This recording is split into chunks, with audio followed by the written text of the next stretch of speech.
dibilang sombong gitu. Oh, demi Allah, demi akhiratku, nggak apa-apa dibilangin sombong ibu. Belajar sekarang mau jadi ustazah, nggak apa-apa. Saya sekarang digituin. Saya digituin sekarang. Sombong, udah nggak pernah nongol, udah nggak mau ngobrol. Saya senyum aja. Saya lihat teman-teman saya. Makanya saya senang kesini karena saya lihat orang-orang berkualitas. Orang-orangnya nggak ada yang ngegosip, nggak ada yang ngegibah. Orang-orang sibuk memperbaiki diri. Saya senang yang kayak gitu. Cari orang-orang yang positif. Kalau bisa yang mengingatkan kita. Jadi jiwa yang tenang adalah jiwa yang sudah memiliki pilihan untuk menyiapkan hidupnya untuk bertemu dengan Allah. Karena kalau kita tenang, kita tuh ingat ada suatu kekuatan yang maha besar di belakang. Semuanya selama berputarnya ke arah ini dan ini kita akan berada dalam energi ilahi. Tetapi pada saat kita mulai menentang arus, ingat gak istilah menentang arus? Menentang arus. Ibu tahu bola karet? Bola karet ya. Asalnya begini, padat. Kita buka celah tank, ya. Kerentangan elastisitas tank.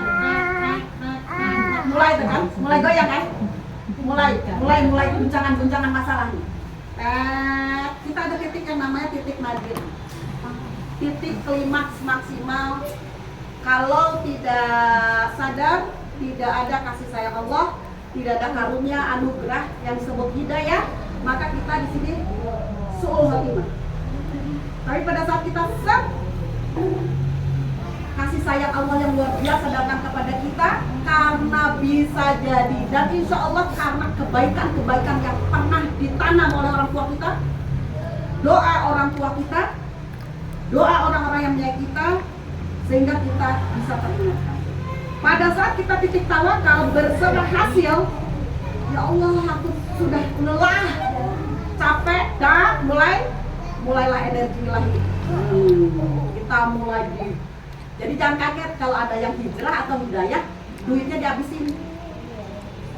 Jangan kaget, kok saya hijrah malah saya miskin, kok saya hijrah malah gini, karena dia di sini.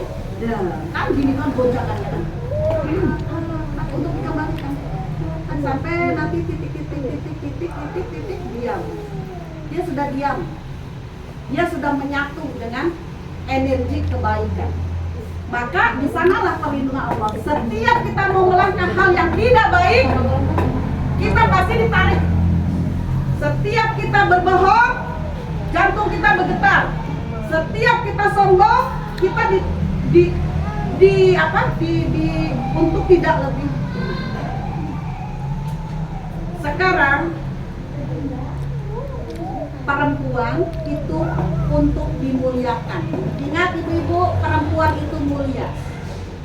Perhiasan sebaik-baiknya perhiasan adalah perempuan soleha. Dia yang bertakwa dan bertawakal. Maka perempuan tidak wajib sholat ke masjid. Dia sholat sebaik-baiknya sholat adalah di tempat di rumahnya, yaitu di rumah suaminya ya. Nah jadi kalau perempuan masih senang kayak terpenjara, main ke sini, kurang healing, kurang ini, berarti jiwanya belum sadar bahwa perempuan yang terhebat adalah perempuan yang betah di dalam rumahnya dan dia betah di tempat-tempat yang diizinkan suaminya. Tadi saya juga betah di rumah. Kita adalah kunci pintu surga bagi anak-anak kita. Maka kalau anak-anak kita, kita yang bisa kondisiin. Anak apa izinnya sama kita. Tetapi kalau kita terkondisikan oleh suami, contoh, saya ada kajian jam 9, Bang Ade ada kajian jam 9. Jadi kalau abang waktunya bisa, kita berangkat setengah 9. Terus kata suami saya, kayaknya nggak bisa deh. Abang baru bisa kantor mungkin setengah 10-an. Ya udah, saya mau on time.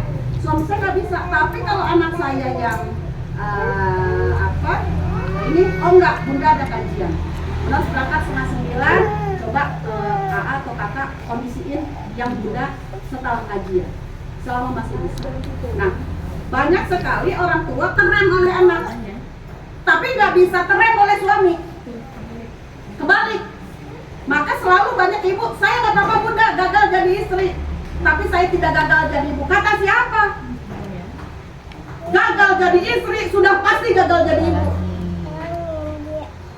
Karena anak akan menonton perlawanan ibunya kepada bapaknya, sehingga ibu pun akan dibalas. Ngapain saya hormat sama ibu? Ibu aja nggak menghormati suami. Suaranya yang kencang itu sebetulnya vibrasi ibu sendiri. Dia suara kencang karena ibu kencang.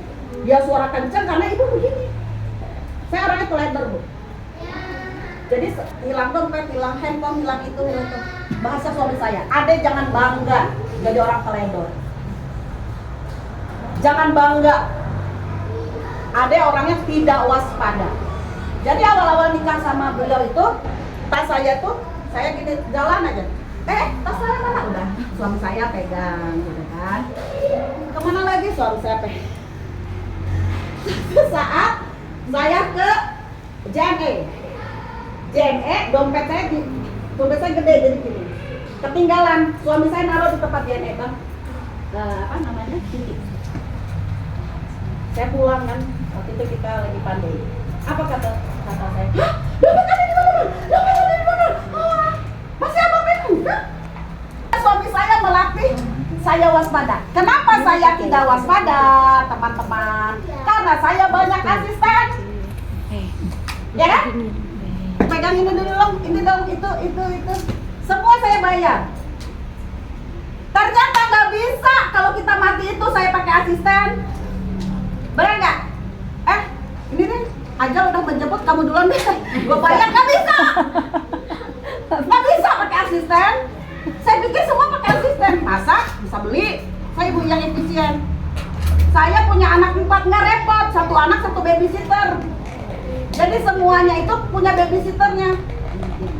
Dan namanya Tela, namanya ya. Misalnya anak ini, Mimin, anak ini. Mereka sudah tahu minta mie itu ke siapa. Mie goreng, bukan ke saya. Minta mie goreng. Karena mereka sudah tahu idenya itu adanya di laptop, adanya di panggung-panggung, adanya di training-training. Hari Sabtu ada di Padang, Minggu ada di Batam. Senin sampai dari jam 8 sampai jam 4 ada di Kumham. Sore ke maghrib ada ngantar mereka sekolah. Jam 7 sudah sibuk lagi. Salam dahsyat. Nilai tertinggi dari sebuah nilai itu adalah apa? Kesetiaan. Kepada siapa? Kepada Robbi. Pada saat kita setia kepada Robbi dengan nilai itu, mau suami ngapain, mau ngapain, tidak, terserah. Kamu berhadapan dengan Tuhanku. Aku connect langsung kepada Allah. Ya Allah, dia begini. Aku hanya mengadu kepada-Mu. Aku hanya mengadu. Anak seperti ini aku hanya punya Engkau ya Allah. Banyak anak, seorang ibu terlalu memuji anak-anaknya, diuji anak-anaknya. Terlalu membanggakan suami, diuji. Terlalu membanggakan kekayaannya, diuji. Maka per hari ini Istana Hafsah sudah memanggil ibu semua. Ikutin hati, belajar setiap Rabu, setiap Jumat sampai suatu saat akan Jumat depan Umi siap-siap mengajarkan. Karena ketua daripada yayasan ini, takdirnya Umi saat ini adalah nasib yang sudah terjadi akibat sebuah impian Umi ke depan bahwa saya itu pengen ada sekolahan untuk perempuan. Dan ini kampusnya. Saya itu S1 ITB, S2 UI. S1 ITB lulusan tercepat, S2 lulusan terbaik, saya S3-nya di Hafsah.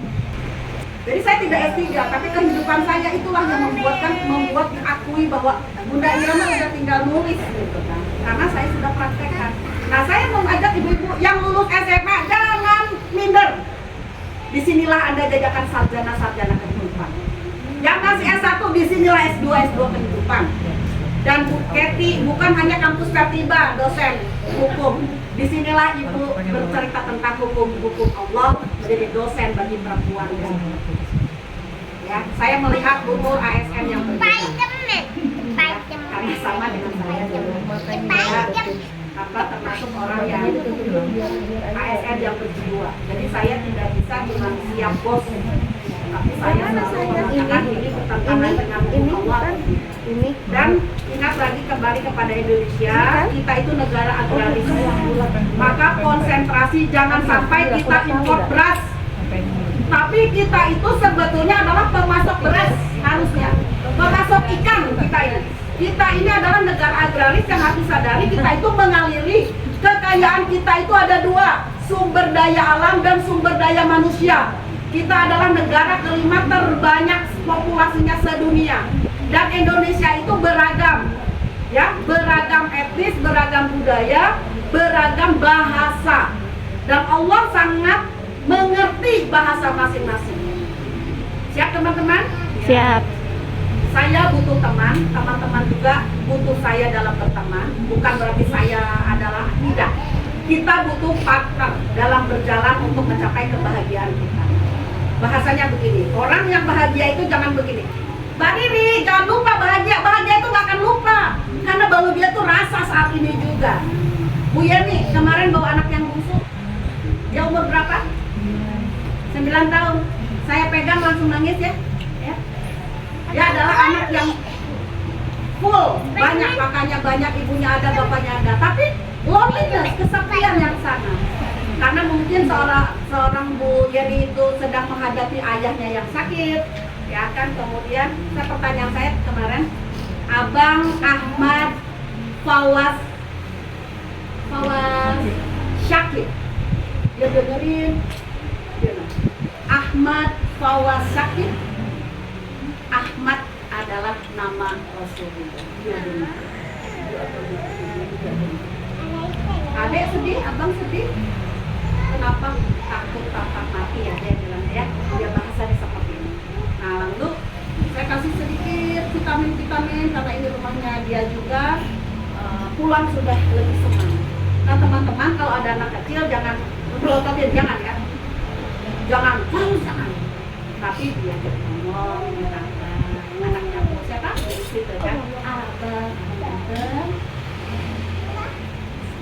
Jadi dia nggak harus, jangan.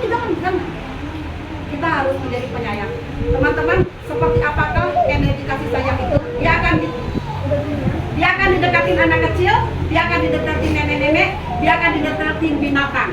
Itu ciri orang yang sudah punya damainya tinggi. Jadi kalau kucing deket aja, terus disukai makhluk-makhluk ya. Kalau makhluk-makhluk gimana? Ya, kalau makhluk-makhluk gimana? Mereka hanya mampu menatap. Ya Allah. Menatap. Kagum. Karena tidak bisa ditakut-takut. Tapi kalau orang yang penakut, bisa aja justru. Jadi saya kasih tahu, yang takut kepada makhluk halus itu justru dikejar, disenengin. Tapi kalau misalnya mau menjadi pemimpin dari makhluk tersebut, ya kita jadi dirijen, benar nggak? Diam. Jadi seperti itulah pelajaran hidup. Dan saya dulu penakut, asli penakut berat, karena saya mempunyai sifat anak kecil, ya kan? Tetapi pada saat kita sudah menjadi orang dewasa dan bijaksana, kita sudah bisa menguasai diri kita sendiri, insya Allah.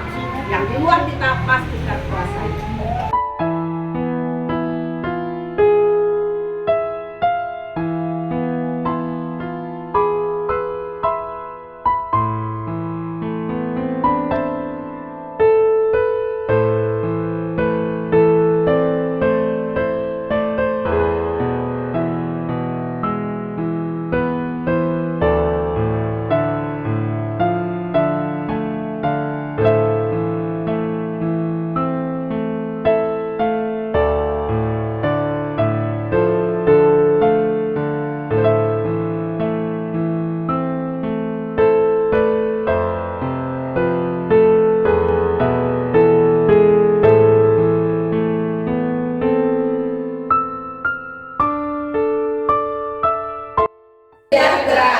Keluargaku bahagia, keluargaku sejahtera. Masyarakatku bahagia, masyarakatku sejahtera. Kita bahagia.